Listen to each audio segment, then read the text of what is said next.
Kemudian, Kim tiba-tiba menoleh ke arah sebuah berangkas yang ada di dekat mereka. Sembari terlihat Choi Jeong masih bergetar merintih menahan sakit di depan Kim. Berangkas itulah tujuan Kim sebenarnya, selain untuk memberikan sedikit pelajaran bagi Choi Jeong.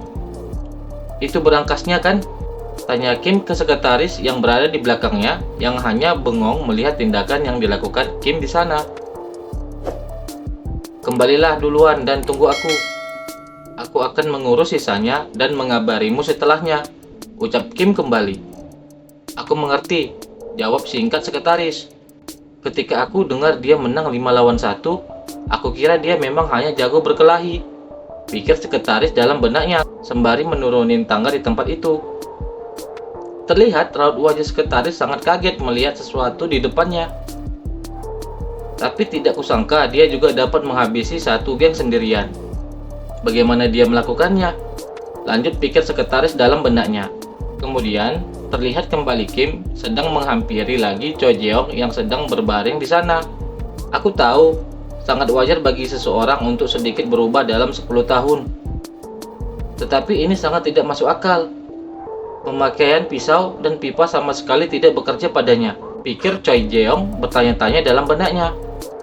Lalu terlihat Kim sudah berdiri di atas tubuh Choi Jeong. "Beritahu aku sandi berangkas ini," tanya Kim sembari memegang kerah baju Choi Jeong. "Tidak akan," ucap Choi Jeong ke Kim dengan tatapan yang kesal. Seketika Kim dengan cepat memukul wajahnya Choi.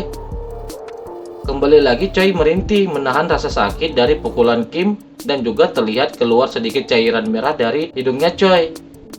"Sepertinya aku mulai terbiasa mengayunkan tinjuku dengan lebih kuat." Pikiran untuk berhati-hati menggunakan kekuatan ini tiba-tiba terlintas dalam benakku, gumam Kim dalam benaknya. Sembari terlihat Kim sedikit geram kepada Choi Jeong. "Tapi untuk bajigur yang mencoba membunuhku karena hanya satu alasan bodoh, itu sama sekali bukan masalah," lanjut gumam Kim, sembari memberikan beberapa kali pukulan ke wajah Choi. "Katakan," tanya Kim kembali ke Choi dengan sangat kesal. "Sudah kubilang, aku tidak akan. Jika kau ingin mengetahuinya, kenapa tidak kau coba siksa saja dulu aku?"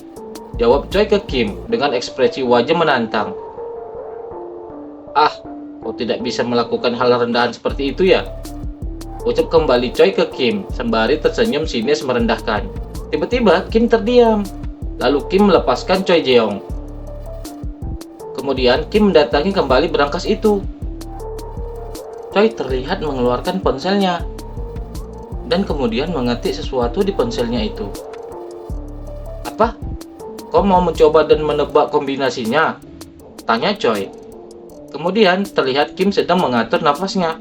Lalu Kim mengepalkan tangannya, bersiap melepaskan pukulannya kembali. Benar saja, Kim tiba-tiba memukul berangkas besi itu dengan sangat kuat. Dan terlihat pintu berangkas besi itu hancur terkena pukulan Kim. Sontak melihat itu, Choi pun sangat terkejut.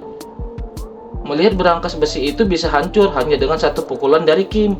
Setelah Kim memukul pintu berangkas itu, Kim terlihat bersiap ingin membuka pintu berangkas itu. Dengan pasti Kim mulai memegang pintu berangkas itu kembali. Seketika, dengan sangat mudahnya, Kim dapat melepas dan melempar pintu berangkas besi itu di depan Choi Jeong. Dengan sangat tak menyangka, Choi pun melihat pintu berangkas itu melayang dengan mudah. Kemudian dia melihat kembali ke arah Kim dengan tatapan yang masih tak percaya atas apa yang disaksikannya. Choi melihat Kim yang sedang berdiri diam di depan berangkas miliknya itu. Kemudian Kim melihat banyak uang yang tersusun rapi di dalam berangkas besi itu. "Wah," ucap Kim kaget sembari memegang segepok uang. "Ini bukan masalah dia semakin kuat, tapi dia memang bukan manusia," pikir Choi dalam benaknya dengan ekspresi kesal.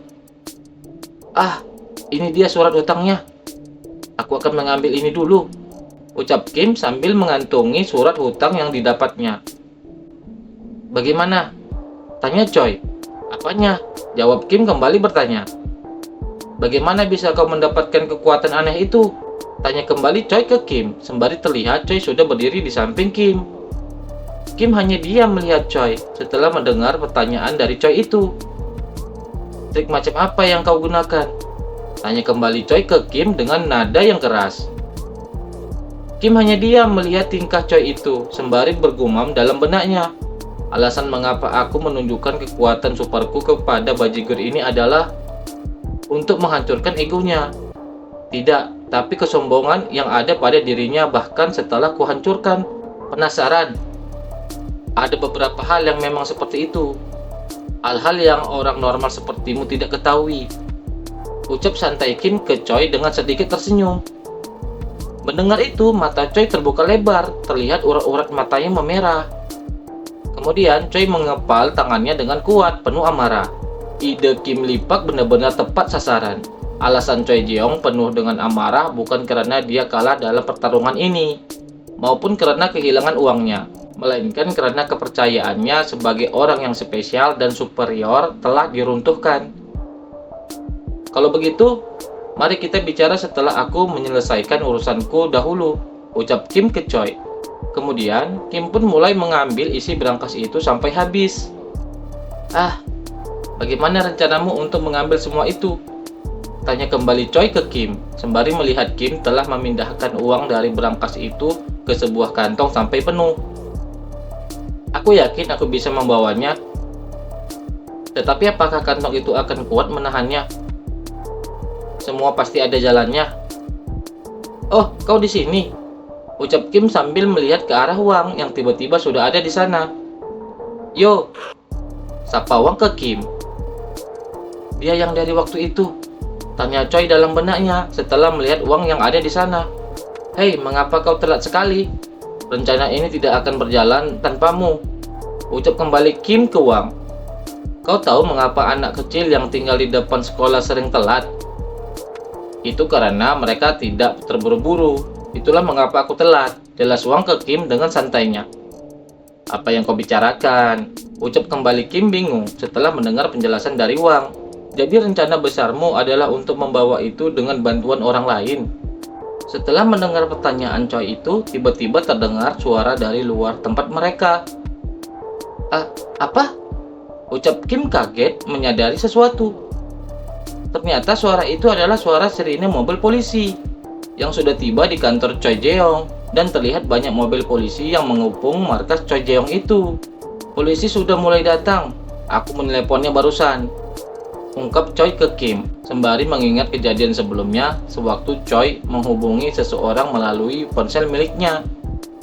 Kau menelepon polisi meskipun kau tahu tempat ini adalah sebuah kasino ilegal. Bukankah dengan begitu kau juga akan tertangkap? Ucap Kim ke Choi, sembari bertanya dengan raut wajah tak menyangka atas tindakan yang dilakukan Choi. Aku tidak peduli. Yang terpenting adalah rencana kalian akan gagal. Uang tersebut akan disita. Aku yakin seseorang yang benci ketidakadilan sepertimu tidak akan membantai para polisi tersebut dan kemudian kabur, kan? Hah, buahahaha. Jelas Choi dengan sangat puasnya sembari tertawa terbahak-bahak. Mendengar ucapan Choi, Kim dan Wang hanya terdiam heran melihat tingkahnya Choi di depan mereka. Kemudian terlihat Wang tersenyum. Oh, apa yang bisa aku lakukan? Kau tahu, temanku ini juga punya hal tersebut. Hal yang aku sebutkan tadi, yang tidak kau ketahui, ungkap Kim kembali ke Choi. Apa?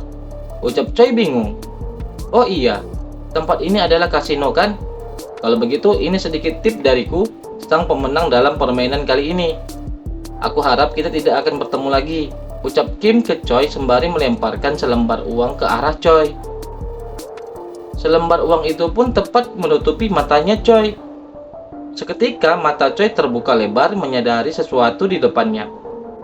Selembar uang itu pun terlihat telah terjatuh sampai ke lantai. Dengan sangat cepat Kim dan Wang pun telah menghilang. Kemana dia pergi?